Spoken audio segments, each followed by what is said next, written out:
Hey guys, welcome to the Centre Bounce. Today we'll be talking about the Western Bulldogs, how they did in 2022, who they picked up, who left the team, and some predictions for next year.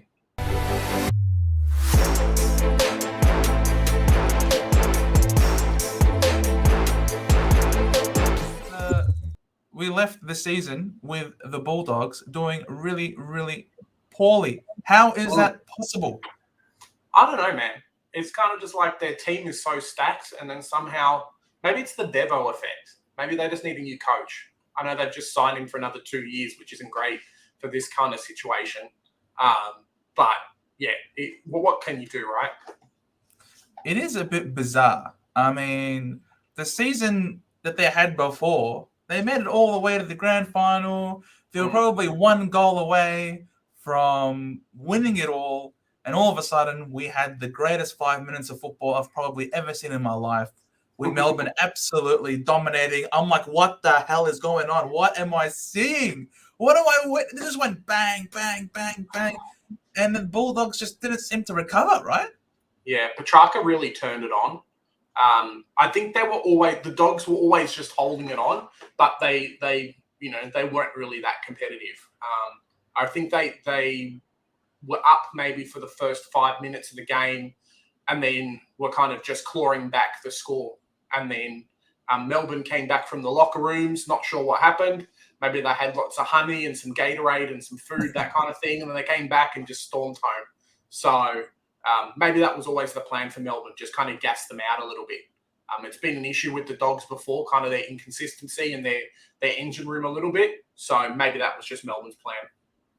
Yeah, I guess. And we didn't really see it develop and grow and get any better for the Mm, Bulldogs this year. I mean, they managed to just sneak into the eight. They finished eighth. And they really almost didn't make it if it wasn't for yeah. Carlton absolutely choking. Mm, I remember that. I think I'm pretty sure the Bulldogs, they posted on the social media thank you to Collingwood and stuff, yeah. because they managed to sneak in. So it was just that sort of year where the Bulldogs were not at their best. 12 Mm. wins, 10 losses, almost par percentage, only 108.9. So it really was an indifferent type of season. And if it wasn't for the likes of like maybe English, really taking that next step as a great ruckman in the competition, it just seemed like not a lot went their way. What was the biggest thing I think that was the most important thing for the Bulldogs this year? Well, English was great when he played, right? Those Yeah. concussion, those concussion injuries he had in the second half of the season really, really derailed the Dogs. I would say list depth in certain areas for the Dogs was fantastic. Their forward line, their back line, even their midfield. But kind of that key forward spot at the start of the year, the ruck spot definitely really hurt. And when they didn't really play, two rucks a lot of the time, the people they brought in, like a Jordan Sweet, for example, kind of just weren't up to par. So obviously they've kind of changed that now in the following year, but that's something that really hurt them. I think when you've got the Bont in your team, he can really carry you across to games. And that kind of happened a lot in this. Really, really good at tide turning. So when the Dogs are losing, kind of changing momentum that way, just burst from the pack, run to the forward line, kick a goal. And it's like, oh, what is everyone else doing, right? They're just kind of standing still. We know for Supercoach, he was fantastic and was really versatile too. So he got DPP in Supercoach, in the middle of the season, which kind of shows that, yes, they did actually play him a lot in that forward line. Really strong mark and really good aerially. So, even if he's not 200 centimeters, he kind of can act a bit like that there as well. And I think that kind of shows the strength and the trend of these really strong, powerful midfielders resting forward. The athletic types compared to them being on the bench like maybe we would have seen in previous years. I think they're really happy, like you say, that Collingwood beat Carlton right at the end because I'm pretty sure it was like 0.5% that they actually made it into the top 8 compared to, losing. So that really hurt. But, their finals one wasn't great either. So maybe Carlton should have got in and then we would have been a bit more exciting, right? Oh, I think so. Absolutely. I mean, you look at Bond, and yeah, he got DPP for Supercoach because they've got so many people to run through that Mm. midfield. It was absolutely ridiculous. Like you look at the Bulldogs, And the way they suck up midfield, the super coach points at the end of every game, it's ridiculous because they've got so many players that can win the ball and are just great accumulators. I mean, Liberatore reminded everybody that this guy is still very relevant this year. He Yeah, performed really well, and he really was the in and under bull, competing with the likes of Clary. Him and Clary are really like 1 and 2, 1A or 1A, 1B every year when it comes to that clearance and the contested wall in the stoppages. He was so important to get them moving forward, and you even had situations where they were running so deep that they had Jack McRae playing on a wing. yeah, McRae, you know what I yeah. mean? Like he's out there playing on the wing. You say it's ridiculous how much they had, and obviously they had Dunkley play, and they probably wanted to give him more midfield minutes as well to try and keep him in the team. Look, we're still willing to accommodate you, but nah, he knows he was out. He wanted out. He got what he wanted. As much as the Bulldogs wanted him to stay. And you even had Bailey Smith take another step this year. Obviously, the whole powder situation and suspension sort of really, I guess, derailed and halted all momentum that he had in the season. But he was also shaping to be one of those really explosive players. Again, taking that next step up in the rung among. So you can just see that this midfield really was the heart and soul of the Bulldogs team. And I guess that's probably the reason why they were able to beat Melbourne in that game. Yeah, they Yeah. kicked 15-10 to 17-8, but they were the number one midfield in the comp when it comes to clearances. They had 921 clearances this year. So, when you think of the Bulldogs, you think of all of those midfielders, but hopefully in the years to come, we start to think of the Ugelhagens of the world, this young player that could potentially really take the forward line by storm, be the next big thing.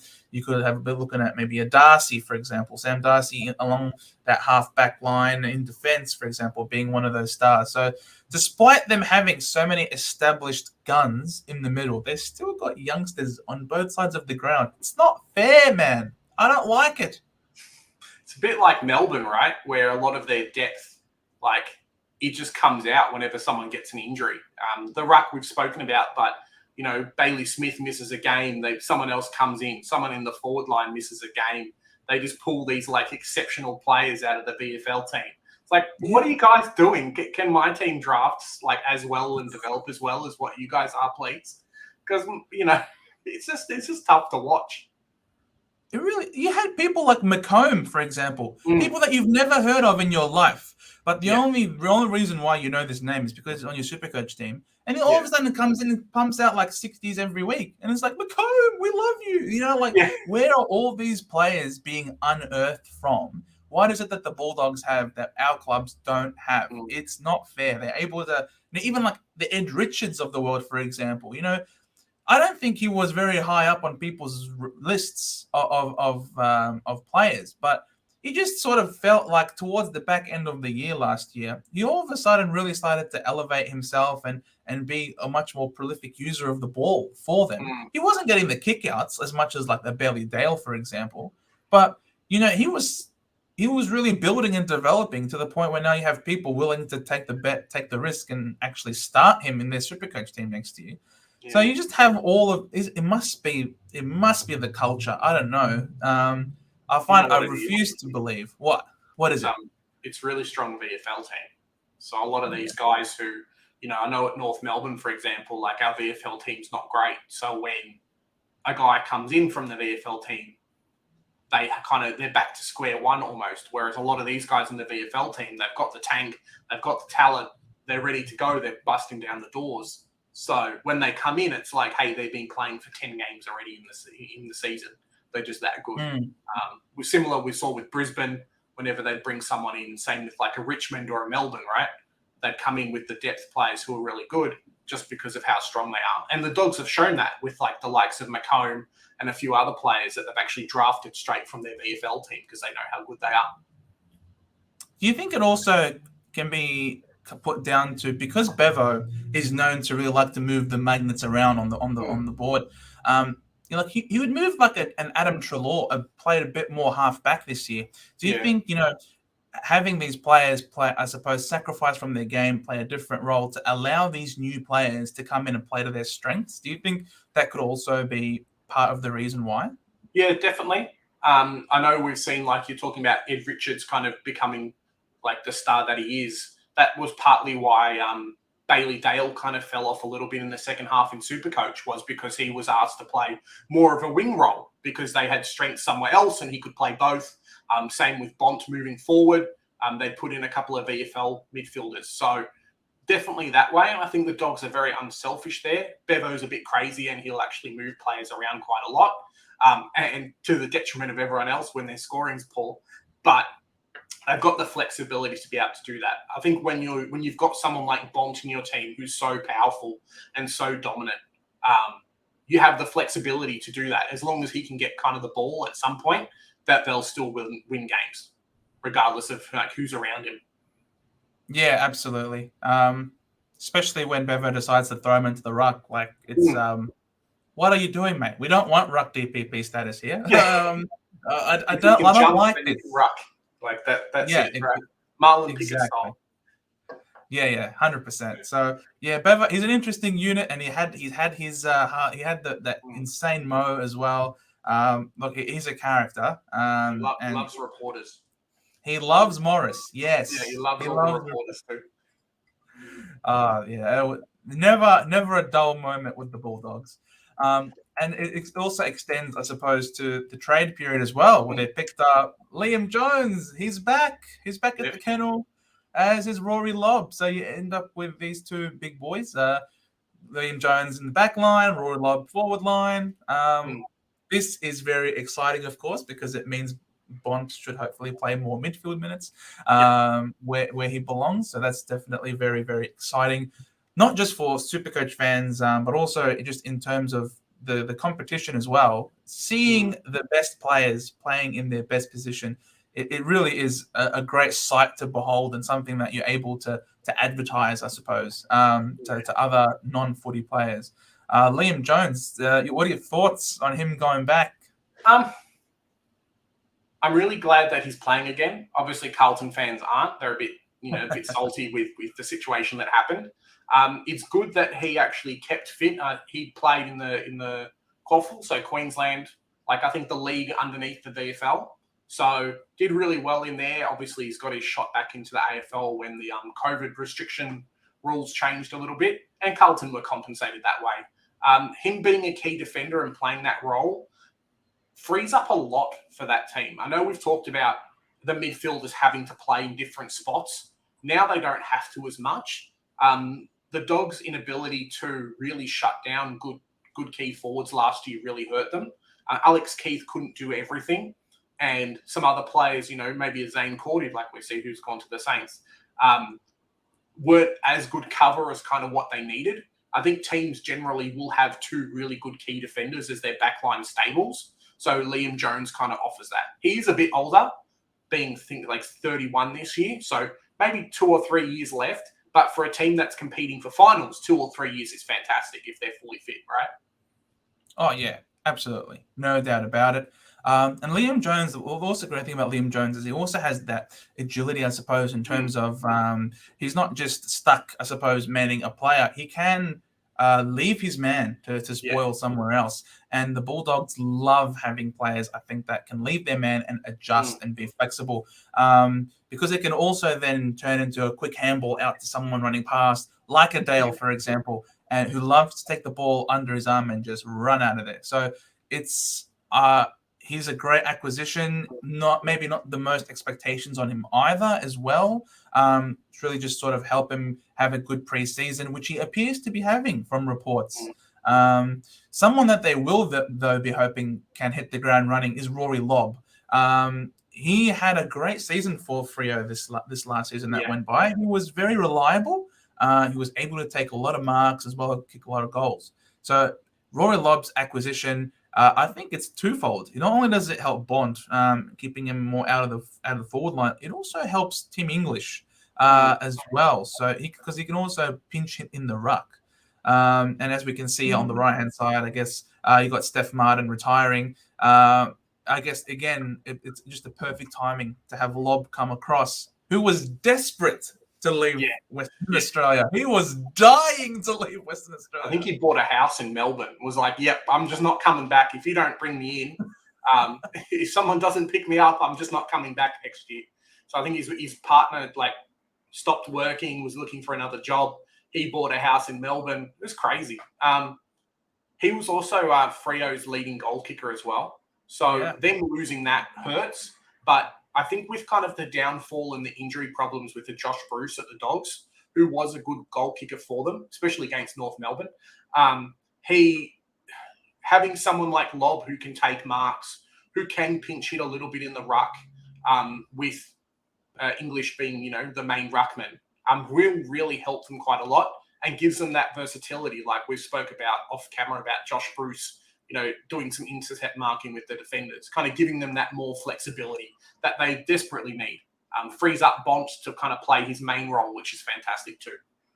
Really, oh really yeah, good pickup for them. oh yeah. And all of a sudden, you end up seeing that the back line now is becoming very experienced.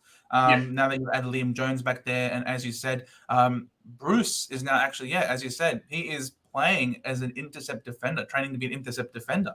So Mm. all of a sudden, that back line is becoming more experienced, and I think that can only do wonders for a young guy like Sam Darcy, to learn off as well, and maybe even bolster up his development Mm. without putting all of that expectation that he has to step up and play right away. As we Yeah. know, key position players take a lot longer to fill out their body. So this is just absolutely perfect, great planning by the Bulldogs. I think these Mm. two guys automatically, not only just as individuals, improve the makeup of their team, but also structurally, it starts to allow a lot of their established players there and their guns to play in their best positions for longer. Yes, they've lost the likes of Dunkley, who's an absolute star. Yes, they've lost And, Lockie Hunter to Melbourne, and Shaki and Cordy. These guys are established players.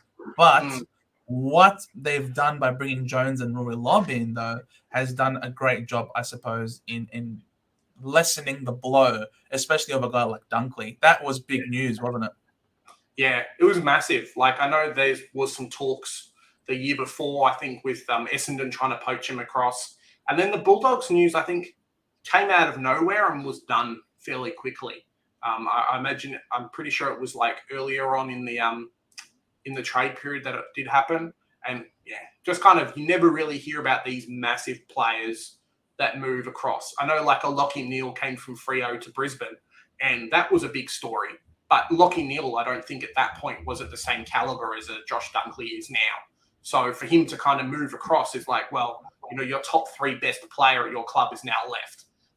And we have talked about Liam Jones and Lob kind of helping to fill that position, but it's still a big hole in that Dogs team that needs to be filled by someone else. Yeah. Like when Neil went to the Bulldogs, when Neil went to the Brisbane Lions, I should say, it didn't feel like, oh boy, the Lions going to kill it. It was Yeah, more of a, oh, okay, interesting. But now that Dunkley's gone to the Lions, you're like, oh boy, yeah, top four incoming, almost guaranteed. it's Like their season to he, lose, right? oh yeah, he is that good. Mm. It's insane. He can do it all, and he runs both ways.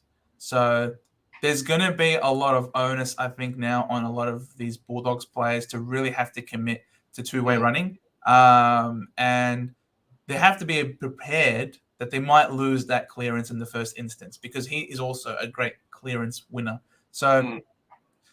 there's going to be a lot of work. Yes, a lot of extra work. We might have to see Bond doing a bit more defensive work, and you never know. That could bump up his Supercoach scoring if we're also seeing tackling as well. In addition, so it is a big hole. You can't deny the guy who can win it in the middle as well as push forward, take marks, and kick goals. You might start to see a bit more responsibility being placed on Bailey Smith as well. I Yeah, think, who's got that big size and explosiveness to burst out to maybe try and add some more goals, because they like to share the load mm. of the goal kicking between the mids and the forwards. So it will be interesting to see how that works out. But I think the Bulldogs are still going to be a very good team moving forward. Well, that's what we Yeah. saw with the Bailey Smith too. Is I think this year they obviously wanted to play him in the middle, but couldn't really fit him in like the midfield group, the inside group. So he was stuck playing wing. And now, Dunkley's gone. Maybe he can come back into that main role where he was scoring bonkers numbers in Supercoach and getting quite a high disposal count too. Yeah, absolutely. So I guess sometimes you can have too much of a good thing, and that might have been the case over there at the Bulldogs. So you never know; you might have more consistency and more for these players to be playing in their positions, which could lead to having good form that can be sustained for a longer period of time, and less chopping and changing. Obviously, it might make it easier. It might make it easier for opposition teams to plan ahead. Obviously, you've now got less weapons in that midfield.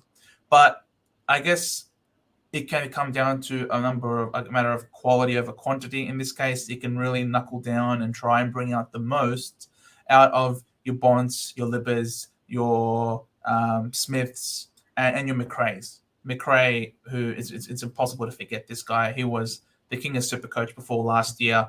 You never know. He might rise up to those heights again with the absence of Dunkley. Any other players? Yeah, they delisted Butler, Parker, Mitch Wallace. I think Mitch Wallace is a bit stiff. When I saw him play, I thought he had a lot. I thought he still had more to give, especially up forward. But do you just reckon that their forward line is now becoming so well positioned with the acquisition of Lob that he really has no more place anymore? Yeah. It's interesting because Mitch Wallace was one of those guys that, like you're saying, really, really did feature earlier on in the year, earlier on, even just like previous years too. But I don't know what it was. He just kind of fell off a little bit. I know maybe his game was a bit stagnant. Maybe he got injured at some point as well. That kind of just left him really struggling. I mean, the man only played, 5 games this year and didn't really set the world on fire. I don't think he kicked any goals. Obviously didn't get any hit outs or things like that. No, sorry, he kicked 4 goals in 5 games. So it's not fantastic kind of what he gave to the club and kind of what he was. He was definitely ended up being like a major depth type player for them. And I think the Dogs kind of, you don't need that type of player anymore. Their forward line is so strong. I'm fairly sure that they came in and were trying to facilitate a trade for him and was talking him up that way, saying, hey, if you want someone to come in, Mitch Wallace is there for you. We'll give him away for free, give him away for like a late 4th round pick, that kind of thing to try and facilitate a trade. But if you've only played, 5 or 6 games per year for the last 3 or 4 years, it's kind of not there anymore. Players like Vandermeer kind of have really come in and taken his spot in the team. And that's just kind of what happened, really. Yeah, it just seemed like he fell out of favor with Bevo, really. Something happened along the line, and he just stopped playing games. It was really weird, and because I still remember Mitch Wallace when he was playing, that he was a really respectable footballer, honest, played with an edge, and he was fairly reliable in front of goal. So I always found it just weird that the Bulldogs stopped playing him, even when their scoring wasn't the best, they still didn't really play him that much. But I guess in the long run, in the big picture, it was good just getting exposure into the likes of your Ugle Hagens, and really just trying to give him as much game, relying on Waitman, the Flea as well to be support. So, it's unfortunate, but it really just seems clear that his time has passed. Do you think anyone else was stiff to not get another contract? And just before I touch on that too, I just looked up Footy Wire, and the 4 games or the 5 games he did play, he was basically the sub or was subbed off halfway through the game. So something's definitely there for him as well. Looking at the rest, I think Lewis Butler played a couple of games, similar situation. Charlie Parker's probably there too. Just kind of these players who you try them out, they can't make the best 22. They fall off a little bit in the VFL. And then the better players kind of come in and start pushing for the spots. I think a lot of these guys may get picked up by VFL teams. I know they have done in the case of Lewis Butler as well. So maybe they can kind of restart their careers again. But in such a stacked forward line where you're going to be running like 2 or 3 tools, it's hard for all these kind of like medium forwards to get games. And if you're not getting games, you're on the chopping block. Steph Martin retired, so it's great for English fans because now English is going to do better. But what a journey this guy's had, right? From Brisbane down to the Dogs. So has done quite well and kind of added those extra 2 or 3 years to his career that probably, other players might not have. Yeah, absolutely. And I think the Bulldogs knew what they were doing by bringing them across. They were trying to, help shelter English as well because they really committed to him. They really committed to English as a long-term prospect, someone that they knew was eventually in time going to be their number one ruckman, but he just needed time to fill out and really improve, I suppose. And getting Steph Martin, I think, was under no illusions as to what sort of role he was coming down to play. But you gotta respect that. You're coming in with a selfless attitude, with a selfless sort of role that you're going to be playing as a cover, really, for English. And I think he did it quite well. Yes, of course, it ate into English's potential Supercoach scoring, but in the end, it's for the greater good, I suppose, moving forward. And he's definitely had a very good career, a very respectable career. And we wish Steph Martin all the very best for what's to come. Too, so. Sorry? List spots are a bit of a premium too. The teams don't really hold on to these kind of aging players, I guess, as much as what they would have done 4 or 5 years ago before the COVID cuts. So, Yeah. I agree. All right, then. So I guess that can bring us on then. So you got to make some cuts in order to bring some players in. Now, the 3 players that they've brought in here are Jed Buslinger, a key defender with pick 13. They picked up Charlie Clark, a small forward with pick 24, and Harvey Gallagher, who's a small utility with pick 39. Now, Buslinger, he's a standout tall defender, and he plays with a lot of freedom in that defensive 50. You just look at him, and I almost look, with his hair, the way it's bouncing, it just looks like a bulldog to me. I don't know, like he just seems like he'll fit in perfectly in that back line with Dale and Ed Richards. I don't know, with the funky hair.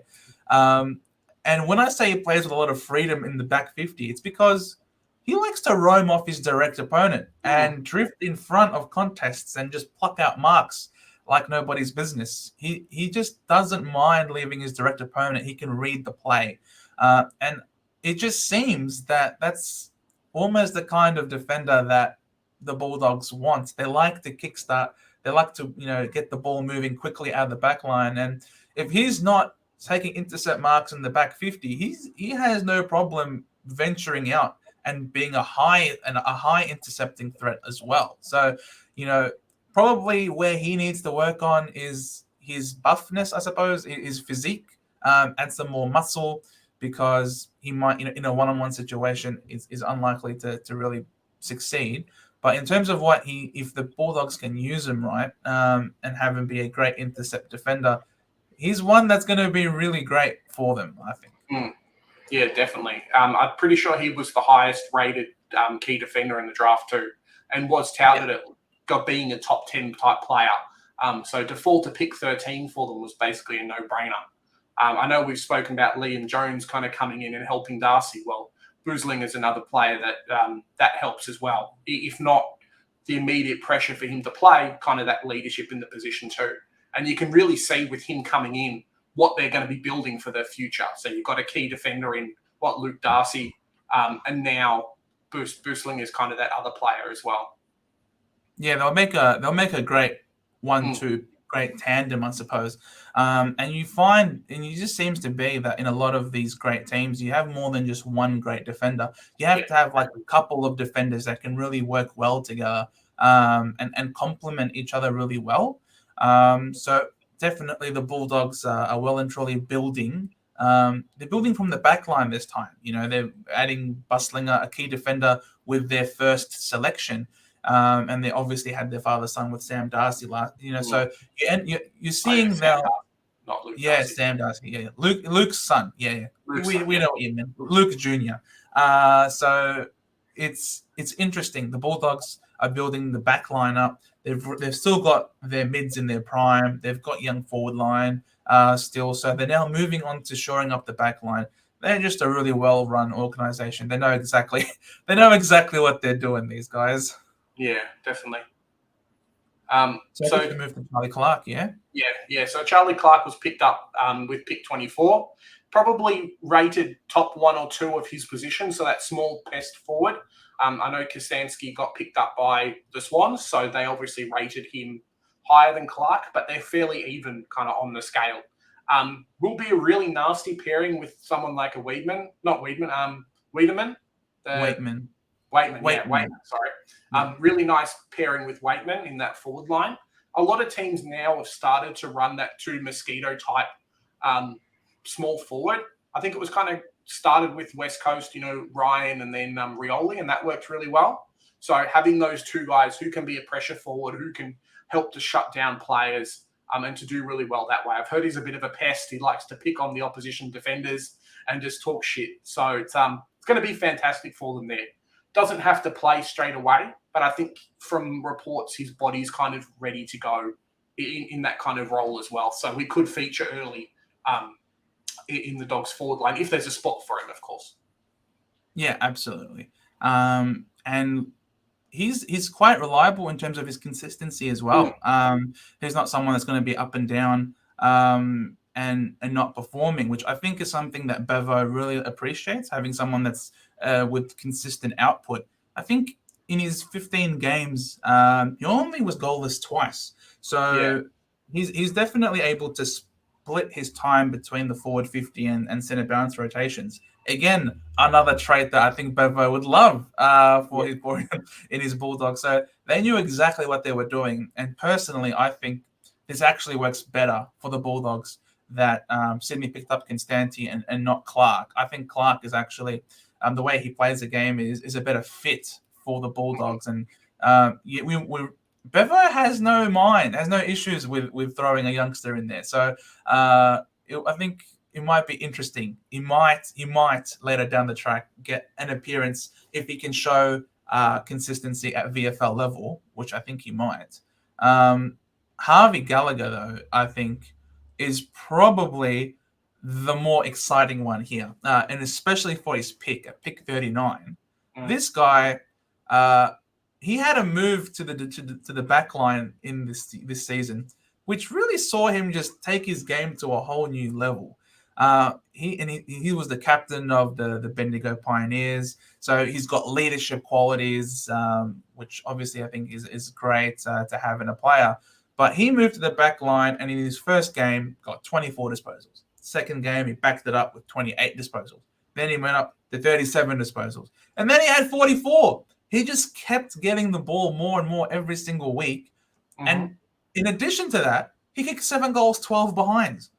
So he left a lot of damage out there on the scoreboard, right, with his inaccurate kicking. But this guy was able to pick up that much of the ball in the back line whilst also have 19 shots on goal. He is really, really exciting. I think this guy could be anything. If he's able to really work on that set on converting, he really could be anything. I'm really excited to see this guy play, man. I really am. And he will be great, I think, for Supercoach purposes, because if someone goes down, he can be moved to the back line when he racks up a lot of the ball and has no issues taking it and running. So this is, great selection for the Bulldogs at pick 39. It probably adds to, we've talked about the Dogs and their need for flexibility. Probably helps to add to Caleb Daniel too, kind of like a smaller guy who can help pressure players in that back line. I know there's some talk that Daniel might have come in and done a little bit of time with the midfield. So having another player, if they want to play smaller in a position, versing a lot of taller players on the opposition, Gallagher could come in and really help that too. Oh yeah, absolutely. That's and great observation as well about Caleb Daniel, who also just seemed to fall off a little bit. So maybe giving him some more responsibility in the middle. He's a great kick. He's a beautiful kick. Maybe having him deliver the ball inside 50 to a Norton type, so that Norton doesn't. Yeah, he's a great aerialist, and he is able to fly, but it might not be the best for his long-term career the prospects if he's always flying and crashing down to the ground. It might be good to introduce some pinpoint passing on the lead every now and then. Give him some easier opportunity to kick some goals. It's great for us to watch, obviously. Don't get me wrong. We love seeing the astronaut fly. But in terms of the Bulldogs' efficiency moving forward, having someone like that kick the ball inside 50 onto the chest of a Norden or an Ugelhagen will be great. And Roy Lobb as well. So, you end up it could be a very tall forward line. There's stuff to obviously still to play out, and whether or not they'll get in each other's way. So maybe having better kicks inside 50 could help, I suppose, keep them separate, and not have them all converge on the one ball. So yeah, and no one beats Caleb Daniel over 15 meters. So that's because he's got short legs. That's why. Yeah. I know. I wasn't going to say anything there. That's very insensitive to short people there, Big J. I know you're big, but that's not nice for the shorties, mate. That's not nice. Okay. Hey, they get AFL. So yeah, exactly. They're living the dream. They're living the dream, and we're sitting behind the camera. It is what it is. Okay. So I guess we'll move on to the predictions for next year, seeing as we're talking about forecasting how they're going to play. Big top 8 is on the cards, yeah? Yeah, no, I think so. There's been some talk that from some people in the community that maybe they don't. Maybe the loss of Dunkley is going to be too much for them. And as we can kind of see from that topic number 1, that's really going to be the spot that they have to fill. It's not like they've lost a key forward and then they can just put another key forward in. Dunkley does so much that maybe they need to do like 2 or 3 other players cover one spot. Like one person covers his tackling, one person covers his clearance, and they can kind of breach the gap that way. But we'll just wait and see. They've definitely got the talent there to do that. So around 6 to 10, I think is the way to go. That top 4 to 5 is so stacked that I think kind of the Dogs, they don't beat a Brisbane for a spot. They don't beat a Geelong. They don't beat like a Sydney or maybe even like a Richmond for a spot. But then they're the next echelon of the top 8. So that's where they really fit in there. 11 to 14 wins kind of seems right, doesn't it, Joe? Yeah, I can agree. To that. I think, as you say, that top 5 is going to be, it's going to be one heck of a battle. I can't wait for this season to start. This season, I think I have no expectations for my team. You might have a bit of expectation for your team, but going into this season, I just can't wait to see how all of these improved teams are going to take it up. You know what I mean? Because you've got teams that also finished out of the 8, like the Carlton, and your Port Adelaides that have also improved their list. And so, it's going to be really interesting to see. And for all intents and purposes, the Bulldogs shouldn't have been in finals last year. It should have been Carlton. So, I think that's going to be a real issue for them too, is like, if they had brought in Lobb and Jones without losing Dunkley, guaranteed almost top 4. Whereas they really have to kind of shore up a little bit more of those losses, the reasons why, and then maybe keep that as like wins, because there is going to be teams like you're saying, like a Carlton, for example, that are really, really going to be pushing hard for finals.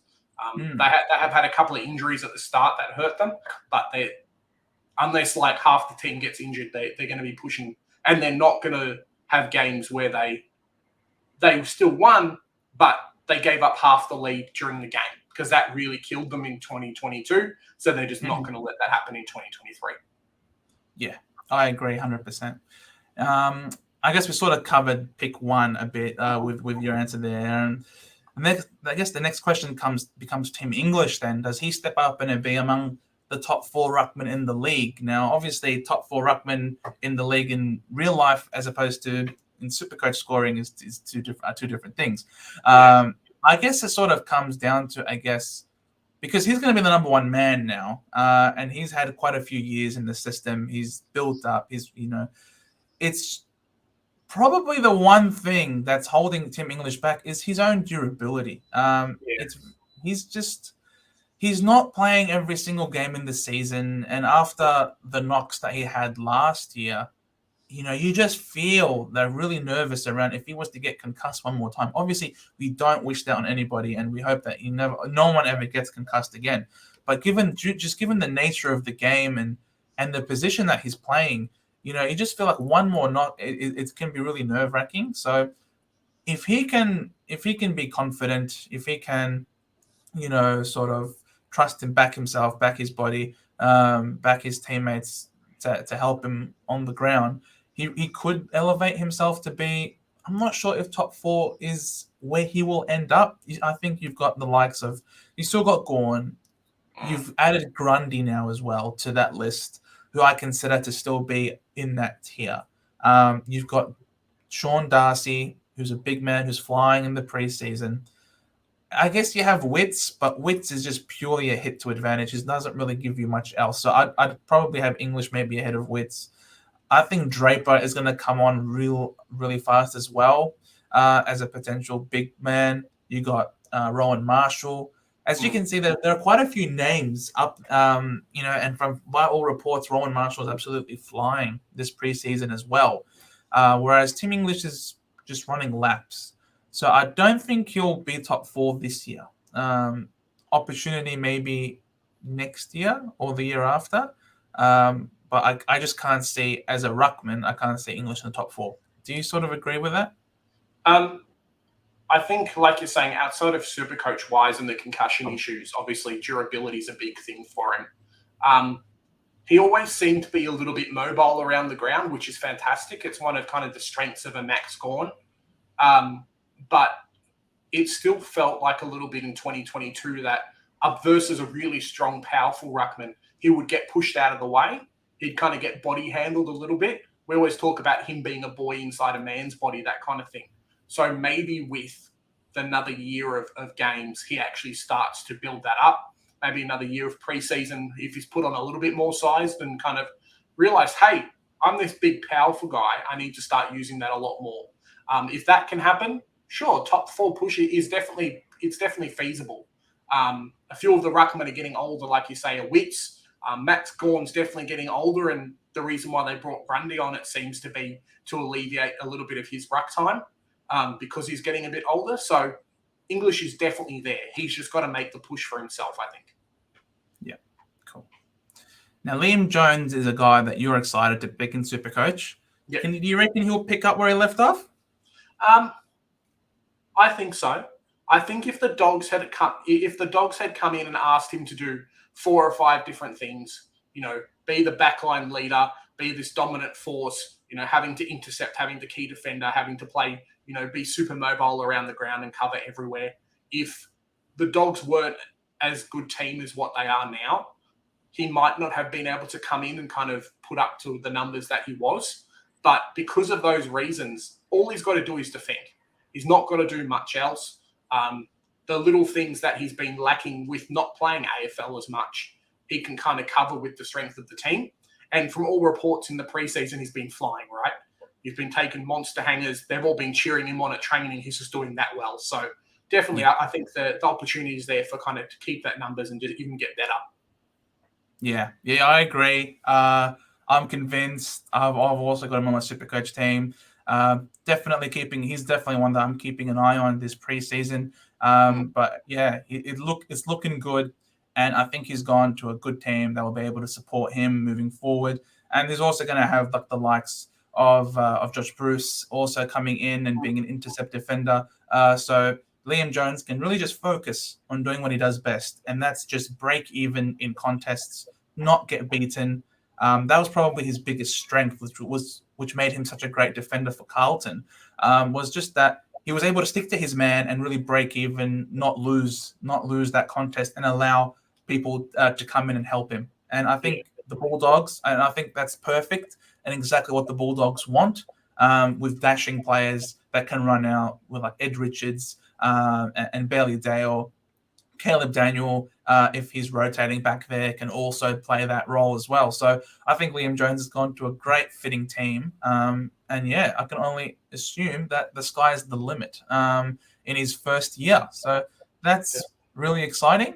And I guess that also brings our conversation about the Bulldogs to an end. Any final thoughts, Big J, before we go? I guess I'm just kind of excited to see what Bevo comes up with to cover Dunkley. We kind of covered it in the episode, but there will have to be some major changes. Obviously, with Supercoach wise, that's fantastic for us because maybe some younger players who haven't played many games get a lot of responsibility through there. You know, maybe an Oscar Baker who was picked up, that kind of thing, frees up someone else to come in. So, yeah, just kind of excited to see what happens with that team. Yeah, I agree. The Bulldogs are always one that are really exciting to watch, especially with how powerful their midfield is. It's always been a hallmark of their game in recent memory, really, all the way back to when they won their flag. It's their trademark quick handball out of a contest and spread. It's always fun to watch. And everybody loves the Bulldogs. So it's definitely really exciting to watch. And I'm looking forward to how they do and whether or not these improvements to their team can offset the big hole, exactly like you've said, and whether or not they can compete with the top four. So please, guys, like, share, subscribe. That's been our discussion on the Bulldogs. We've got one more team to come, Port Adelaide, and that will end our 2022 reviews. We'll then move on to a lot of footy discussion in relation to tracking people's pre-seasons and talking about Supercoach. We love that game. And if you haven't played, please come along. We're also making a Supercoach for Dummies program so that we can sort of help you new guys get into the game as well. So thanks for watching, guys, and we'll see you in the next one.